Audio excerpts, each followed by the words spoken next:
स्नेहा एक सामान्य मध्यमवर्गीय कुटुंबातील मुलगी होती. लग्नानंतर ती पुण्यात आपल्या नवऱ्यासोबत राहत होती. तिचा नवरा रोहन एका खाजगी कंपनीत नोकरी करत होता. संसार अगदी सुखात चालला होता. घर मोठं नव्हतं, पैसा अफाट नव्हता, पण दोघांच्या आयुष्यात समाधान होतं.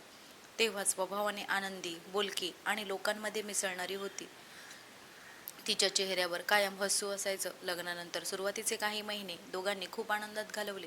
संध्याकाळी फिरायला जाणं, सुट्टीच्या दिवशी बाहेर जेवायला जाणं, छोट्या छोट्या गोष्टींमध्ये आनंद शोधणं, हे त्यांच्या आयुष्याचं वैशिष्ट्य होतं. पण काळ जसजसा पुढे गेला तसं त्यांच्या आयुष्यात मोबाईल आणि सोशल मीडियाचा प्रवेश वाढू लागला. सुरुवातीला स्नेहा फक्त मित्रमैत्रिणींचे फोटो पाहायची, काही विनोदी व्हिडिओ बघायची. पण एक दिवस तिच्या एका मैत्रिणीने रील बनवून सोशल मीडियावर टाकली आणि त्या रीलला हजारो लाईक्स मिळाले. ते पाहून स्नेहाच्या मनातही उत्सुकता निर्माण झाली. आपणही करून बघू असा विचार तिच्या मनात आला. तिने पहिली रील बनवली. साधा ट्रेंडिंग डायलॉग, थोडे हावभाव आणि काही सेकंदाचा व्हिडिओ. दुसऱ्याच दिवशी त्या व्हिडिओवर शेकडो लाईक्स आले. अनेकांनी तिचं कौतुक केलं, काहींनी तिच्या सौंदर्याचं, काहींनी तिच्या अभिनयाचं. त्या दिवशी स्नेहाला ज्या आनंदाची अनुभूती झाली ती तिला याआधी कधीच झाली नव्हती. अनोळखी लोक तिची दखल घेत होते, तिच्या प्रत्येक व्हिडिओची वाट पाहत होते आणि तिथून तिच्या आयुष्यातल्या एका धोकादायक प्रवासाची सुरुवात झाली. पुढचे काही महिने स्नेहाचं जग पूर्णपणे बदलून गेलं. सकाळी उठल्यावर ती सर्वप्रथम मोबाईल तपासायची. किती लाईक्स आले, किती फॉलोअर्स वाढले, कोणत्या कमेंट्स आल्या, याच गोष्टी तिच्यासाठी महत्त्वाच्या झाल्या.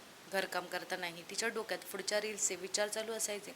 स्वयंपाक करताना ती व्हिडिओ शूट करायची, कपडे घडी घालताना रील बनवायची, अगदी जेवताना सुद्धा मोबाईल समोर ठेवून ट्रेंड्स पाहायचे. रोहनला सुरुवातीला हे सगळं निरुपद्रवी वाटलं. त्याला वाटलं हा तिचा छंद आहे, पण हळूहळू त्याला जाणवू लागलं की हा छंद आता व्यसनात बदलत आहे. स्नेहा तासनतास मोबाईलसमोर बसून राहायची. घरात पाहुणे आले तरी तिचं लक्ष त्यांच्याकडे नसायचं. बाहेर फिरायला गेलं की सुंदर क्षण जगण्यापेक्षा ती ते शूट करण्यात जास्त रस दाखवायची. रोहन अनेकदा तिला सांगायचा, थोडा वेळ मोबाईल बाजूला ठेव, खरं आयुष्य जग. पण ती हसायची आणि म्हणायची, हेच तर माझं आयुष्य आहे, लोक मला ओळखतात, आवडतात. त्या वाक्यातला अभिमान रोहनला जाणवायचा आणि त्याच्या मनात काळजी वाढायची. काही काळानंतर स्नेहा गरोदर राहिली. रोहनच्या आनंदाला पारावर उरला नाही. त्याला वाटलं आता सगळं बदलेल. येणाऱ्या बाळामुळे स्नेहा सोशल मीडियापासून थोडी दूर जाईल. काही दिवस तसं वाटलंही, पण मग गरोदरपण सुद्धा तिच्यासाठी कंटेंट बनलं. माझी प्रेग्नेन्सी जर्नी, 9वा महिना, बाळासाठी शॉपिंग, हॉस्पिटल बॅग, अशा असंख्य रील्स ती बनवत राहिली. तिचे फॉलोअर झपाट्याने वाढत होते. प्रत्येक व्हिडिओवर हजारो प्रतिक्रिया येत होत्या. तिच्या चेहऱ्यावर समाधान असायचं, पण रोहनच्या मनात कुठेतरी भीती निर्माण झाली होती. त्याला वाटत होतं की स्नेहा आता प्रत्येक क्षण अनुभवत नाही, ती प्रत्येक क्षण फक्त रेकॉर्ड करते आहे. 9 महिन्यानंतर त्यांच्या आयुष्यात एक गोंडस मुलगा आला. त्यांनी त्याचं नाव आर्यन ठेवलं. छोटासा, निरागस, देवदूतासारखा दिसणारा आर्यन त्यांच्या घराचा श्वास बनला. रोहन तर त्याच्यावर जीवापाड प्रेम करायचा. स्नेहा ही त्याला खूप प्रेम करायची, पण तिच्या प्रेमावर एक सावली होती, रील्सची सावली. आर्यन जन्मल्याच्या पहिल्याच दिवसापासून त्याचे फोटो, व्हिडिओ, रील्स सोशल मीडियावर झळकू लागले. त्याचं पहिलं हसू, पहिल्यांदा डोळे उघडणं, पहिल्यांदा आईकडे पाहणं, प्रत्येक क्षण कॅमेऱ्यात बंदिस्त होत होता. लोकांना ते आवडत होतं, फॉलोअर्स वाढत होते, पण हळूहळू स्नेहा आईपेक्षा कंटेंट क्रिएटर जास्त होत चालली होती. आर्यन रडला की ती आधी त्याचा व्हिडिओ काढायची, तो हसला की आधी कॅमेरा ऑन करायचे. त्याच्या प्रत्येक भावनेत तिला एक रील दिसायची. आर्यन जसजसा मोठा होत गेला तसं त्याला आईच्या सहवासाची गरज वाढत गेली.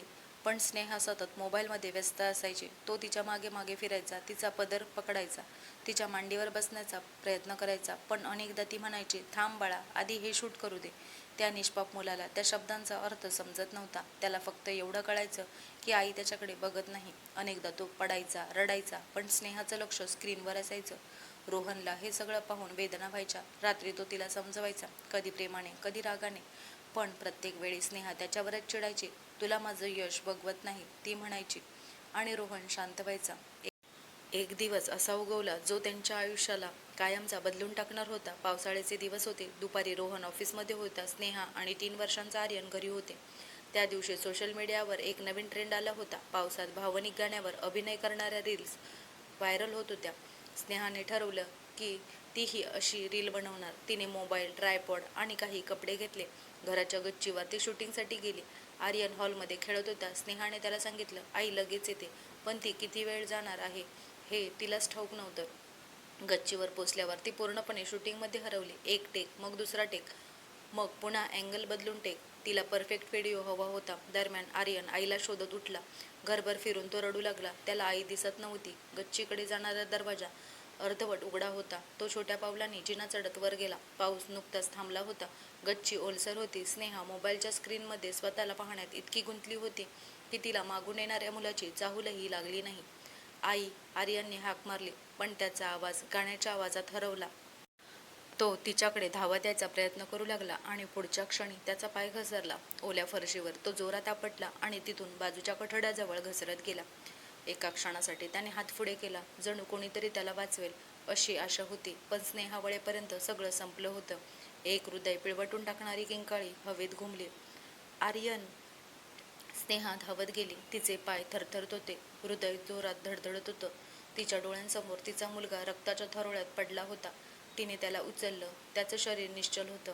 ती वेड्यासारखी ओरडत होती, रडत होती. शेजारी धावत आले. सर्वांनी मिळून त्याला रुग्णालयात नेलं. रुग्णालयात डॉक्टरांनी जीव तोडून प्रयत्न केले. स्नेहा दाराबाहेर बसून रडत होती. ती देवाला हाक मारत होती, माझं बाळ वाचव, माझा जीव घे, पण त्याला वाचव.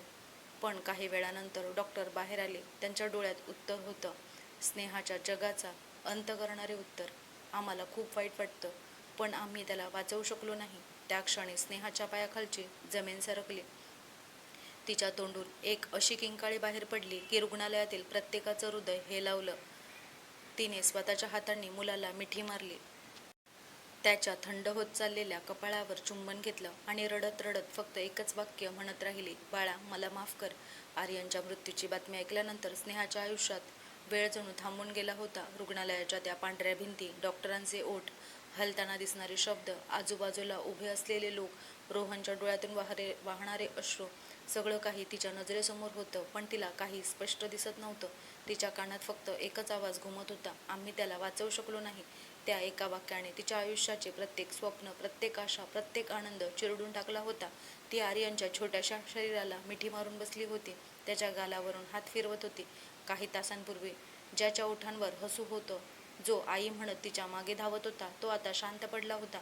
इतका शांत की त्या शांततेनेच तिच्या आत्म्याला ओरबाडायला सुरुवात केली होती. रोहन तिच्या बाजूलाच उभा होता. त्याचे डोळे लाल झाले होते. तोही आतून पूर्णपणे तुटला होता. पण त्या क्षणी त्याच्या मनात दुःखा इतकाच रागही होता. अनेक वेळा त्याने स्नेहाला सावध केलं होतं. अनेकदा सांगितलं होतं की मोबाईल आणि रील्सच्या मागे इतकं वेडं होणं योग्य नाही. पण प्रत्येक वेळी त्याच्या शब्दांची थट्टा झाली होती. आज त्याचं सर्वात मोठं भय खरं ठरलं होतं. त्याने स्नेहाकडे पाहिलं. ती स्वतःच्या मुलाच्या मृतदेहाला धरून बसली होती आणि वारंवार म्हणत होती, माझ्यामुळे झालं, माझ्यामुळे झालं. रोहनच्या मनात हजारो भावना एकाच वेळी उसळत होत्या. त्याला तिची किवही येत होती आणि रागही येत होता. पण त्या क्षणी कोणतेही शब्द निरर्थक होते. दुसऱ्या दिवशी आर्यनला शेवटचा निरोप देण्याची वेळ आली. घरासमोर लोकांची गर्दी जमली होती. नातेवाईक, शेजारी, मित्रमंडळी, सगळ्यांच्या चेहऱ्यावर दुःख होतं. पण त्या दुःखामध्ये एक प्रश्नही होता, एवढ्या छोट्या मुलाचा असा मृत्यू कसा झाला? अनेकांना सत्य माहीत होतं. काहींनी कुजबुजायला सुरुवात केली होती.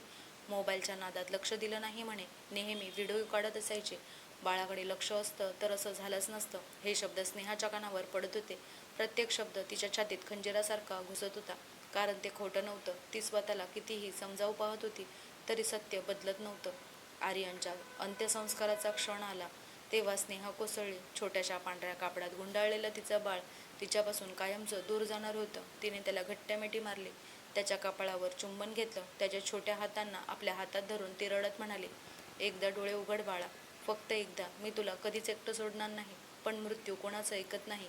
काही क्षणानंतर तिच्या आयुष्यातील सर्वात मोठा आधार तिच्या डोळ्यांसमोर अग्नीत विलीन झाला. त्या दिवसानंतर घर बदललं. घर तसंच होतं, भिंती तशाच होत्या, फर्निचर तसंच होतं, पण त्यातला जीव निघून गेला होता. आर्यनच्या हसण्याने भरून राहणारं घर आता भयानक शांत झालं होतं.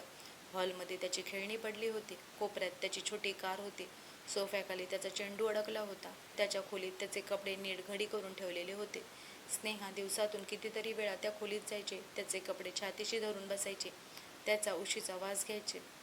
त्या वासात तिला तिचं बाळ शोधायचं असायचं. पण प्रत्येक वेळी तिच्या हातात फक्त रिकामेपणा यायचा. काही दिवसांनी स्नेहाने पहिल्यांदा मोबाईल हातात घेतला. स्क्रीन सुरू होताच सोशल मीडिया ॲप्स दिसले. हजारो नोटिफिकेशन्स होत्या. लोक तिच्या नवीन रीलची वाट पाहत होते. काहींनी मेसेज केले होते, काहींनी विचारलं होतं की ती अचानक का गायब झाली. तिने थरथरत्या हाताने तिचं प्रोफाईल उघडलं. तिथे तिचे हसरे व्हिडिओ होते, लाखो व्ह्यूज होते, हजारो कमेंट्स होत्या. लोक तिचं कौतुक करत होते, पण त्या स्क्रीनवर आर्यन नव्हतं. तिचं खरं जग नव्हतं. तिने एक एक रील पाहायला सुरुवात केली. एका व्हिडिओमध्ये आर्यन तिच्या मागे उभा राहून तिला हाक मारत होता आणि ती कॅमेऱ्याकडे पाहत होती. दुसऱ्या व्हिडिओमध्ये तो तिच्या मांडीवर बसायचा प्रयत्न करत होता आणि ती शूटिंगमध्ये व्यस्त होती. प्रत्येक व्हिडिओ आता तिच्यासाठी पुरावा बनला होता, तिच्या दुर्लक्षाचा पुरावा. ती मोठ्याने रडू लागली. तिने मोबाईल भिंतीवर फेकून मारला. स्क्रीन फुटली, पण तिच्या मनातल्या अपराधीपणाच्या भेगा त्याहून मोठ्या होत्या. रोहन आणि स्नेहामध्येही अंतर वाढू लागलं. दोघं एकाच घरात राहत होते, पण जणू वेगळ्या जगात होते. रोहन कामावर जायचा, घरी यायचा, शांत बसून राहायचा. पूर्वीसारख्या गप्पा नव्हत्या, हसू नव्हतं, भविष्याची स्वप्न नव्हती. एका रात्री स्नेहा रडत त्याच्याजवळ गेली आणि म्हणाली, मला माफ कर. रोहन बराच वेळ शांत राहिला. मग त्याच्या डोळ्यांतून अश्रू आले आणि तो म्हणाला, मी तुला किती वेळा सांगितलं होतं स्नेहा, किती वेळा. जर तू त्या दिवशी फक्त 2 मिनिटं त्याच्याकडे पाहिलं असतंस तर आज आपला मुलगा जिवंत असता. त्या शब्दांनी स्नेहाचं हृदय पुन्हा तुटलं. तिला माहीत होतं रोहन चुकीचा नव्हता. आता ती रोज रात्री झोपायचा प्रयत्न करायची, पण झोप लागत नव्हती. डोळे मिटले की तिला तो दिवस दिसायचा. आर्यन जिना चढताना दिसायचा, आई म्हणत तिच्याकडे धावताना दिसायचा, आणि मग तो क्षण ती किंचाळत उठायची, घामाने पूर्ण भिजलेली असायची. कधी कधी तिला वाटायचं की आर्यन अजूनही घरात आहे. त्याचा आवाज ऐकू यायचा, त्याच्या पावलांचा भास व्हायचा. ती वेड्यासारखी त्याला शोधत घरभर फिरायची, पण प्रत्येक वेळी वास्तव तिच्या समोर उभं राहायचं. आर्यन आता परत येणार नव्हता आणि त्याच्यासोबत तिच्या आयुष्यातला आनंदही कायमचा निघून गेला होता. आर्यन गेल्यानंतर 6 महिने उलटून गेले होते, पण स्नेहासाठी वेळ अजूनही त्या एका दिवसात अडकून पडला होता. लोक म्हणायचे, काळ सगळ्या जखमा भरतो, पण काही जखमा अशा असतात की काळ त्यांना भरत नाही, फक्त त्यांच्यासोबत जगायची सवय लावतो. स्नेहाच्या मनातली जखम मात्र दिवसेंदिवस अधिक खोल होत चालली होती. घरातलं प्रत्येक कोपरा तिला आर्यनची आठवण करून द्यायचा. सकाळी उठल्यावर त्याच्या खोलीकडे नजर जायची, दुपारी जेवताना त्याची रिकामी खुर्ची दिसायची, रात्री झोपताना त्याच्या उशीचा वास अजूनही तिच्या डोळ्यात पाणी आणायचा. अनेकदा ती एकटी बसून त्याच्याशी बोलत असल्यासारखी पुटपुटायची, बाळा, आज तू असतास तर 3 वर्षाचा झाला असतास. आज तू असतास तर माझ्या मांडीवर बसून गोष्ट ऐकत असतास. पण उत्तर देण्यासाठी कोणीच नव्हतं. एका रात्री स्नेहा कपाटावर होती. आर्यनचे कपडे, त्याची खेळणी, त्याचे फोटो सगळं पाहताना तिचे हात थरथरत होते. तेवढ्यात तिला एका जुन्या मेमरी कार्डचा डबा सापडला. तिने तो मोबाईलमध्ये लावला. त्यात आर्यनचे अनेक व्हिडिओ होते. ती एक एक व्हिडिओ पाहू लागली. आर्यन पहिल्यांदा चालत होता, पहिल्यांदा आई म्हणत होता, पहिल्यांदा केक खात होता. प्रत्येक व्हिडिओ तिच्या हृदयावर वार करत होता. पण मग एक व्हिडिओ समोर आला जो तिने याआधी कधीच पाहिला नव्हता. व्हिडिओ काही सेकंदाचा होता. कॅमेरा चुकून सुरू राहिला असावा. त्यात स्नेहा एका रीलचं शूटिंग करत होती. मोबाईल ट्रायपॉडवर ठेवलेला होता आणि मागे छोटासा आर्यन तिच्याकडे चालत येत होता. त्याच्या हातात एक छोटंसं खेळणं होतं. तो आनंदाने म्हणत होता, आई, आई बघ. पण स्नेहाचं लक्ष त्याच्याकडे नव्हतं. ती कॅमेऱ्यासमोर अभिनय करत होती. आर्यन काही क्षण तिच्याकडे पाहत राहिला. मग हळूहळू त्याचा चेहरा उतरला. तो शांतपणे मागे वळला आणि एकटाच निघून गेला. व्हिडिओ तिथेच संपला. पण स्नेहाचं जग पुन्हा एकदा उद्ध्वस्त झालं. ती स्क्रीनकडे पाहतच राहिली. त्या काही सेकंदांनी तिला जे दाखवलं होतं ते मृत्यूपेक्षाही भयंकर होतं. तिचा मुलगा फक्त त्या शेवटच्या दिवशीच नाही, तर अनेक दिवस तिच्या प्रेमासाठी, तिच्या लक्षासाठी, तिच्या एका नजरेसाठी भुकेला होता. आणि ती ती लाईक्सच्या मागे धावत होती. त्या रात्री स्नेहा खूप रडली. कदाचित आर्यन गेल्यानंतरही ती इतकी रडली नव्हती. कारण त्या दिवशी तिला पहिल्यांदा समजलं की तिने फक्त मुलगा गमावला नव्हता, त्याच्या जिवंत असतानाही अनेक सुंदर क्षण गमावले होते. पुढच्या सकाळी तिने एक निर्णय घेतला. तिने पुन्हा एकदा सोशल मीडिया उघडला. ज्या अकाउंटवर लाखो फॉलोअर्स होते, हजारो व्हिडिओ होते, ते अकाउंट तिने एक शेवटचा व्हिडिओ अपलोड केला. त्या व्हिडिओमध्ये ना संगीत होतं, ना फिल्टर, ना अभिनय, फक्त एक आई होती. डोळ्यात अश्रू होते, आवाज थरथरत होता. ती म्हणाली, जर तुम्ही हा व्हिडिओ पाहत असाल तर माझी एक विनंती आहे. मी सोशल मीडियाच्या नादात माझं सर्वात मौल्यवान नातं गमावलं. मला वाटत होतं की मी माझ्या मुलासाठी काम करते, त्याच्या आठवणी जपते, पण खरं म्हणजे मी त्याच्यापासून दूर जात होते. आज माझ्याकडे लाखो व्ह्यूज नाहीत, लाखो फॉलोअर्स नाहीत, कारण त्यांना काही अर्थ उरलेला नाही. मला फक्त माझा मुलगा परत हवा आहे आणि तो कधीच परत येणार नाही. कृपया तुमच्या मुलांसोबत वेळ घालवा. त्यांचं बालपण रेकॉर्ड करण्यापेक्षा ते जगा, कारण एक दिवस व्हिडिओ उरतील पण माणसं नसतील. तो व्हिडिओ काही तासात लाखो लोकांपर्यंत पोहोचला. हजारो आईवडिलांनी तो पाहिला. अनेकांनी मोबाईल बाजूला ठेवून आपल्या मुलांना मिठी मारली. पण स्नेहासाठी त्याने काहीच बदललं नाही, कारण तिच्या आयुष्यातील रिकामी जागा कोणत्याही संदेशाने भरू शकत नव्हती. वर्ष सरली. लोक हळूहळू ती घटना विसरले, पण स्नेहा नाही. प्रत्येक वाढदिवशी ती आर्यनच्या समाधीजवळ जायची, फुलं ठेवायची, शांत बसून राहायची आणि त्याच्याशी बोलायची. एका संध्याकाळी सूर्य मावळत असताना ती समाधीजवळ बसली होती. हातात आर्यनचा एक छोटासा फोटो होता. तिच्या चेहऱ्यावर आता वयाच्या खुणा दिसत होत्या. डोळ्यात कायमचा दुःखाचा रंग उतरला होता. ती फोटोवरून हात फिरवत हळूच म्हणाली, बाळा, लोक म्हणतात मी पुढे गेले, पण खरं सांगू, मी त्या दिवशीच थांबले ज्या दिवशी तू मला आई म्हणून शेवटची हाक मारलीस आणि मी ऐकली नाही. तिच्या डोळ्यातून अश्रू गळाले. वारा हळूच वाहत होता. आजूबाजूला शांतता होती आणि त्या शांततेत एक आई आयुष्यभराच्या पश्चातापासोबत बसली होती. कारण काही चुका माफ होतात, काही चुका विसरल्या जातात, पण काही चुका अशा असतात ज्या प्रत्येक श्वासाबरोबर पुन्हा जिवंत होतात. आणि त्या आईसाठी आर्यनचा मृत्यू ही फक्त एक घटना नव्हती, तो तिच्या उरलेल्या संपूर्ण आयुष्याची शिक्षा होती.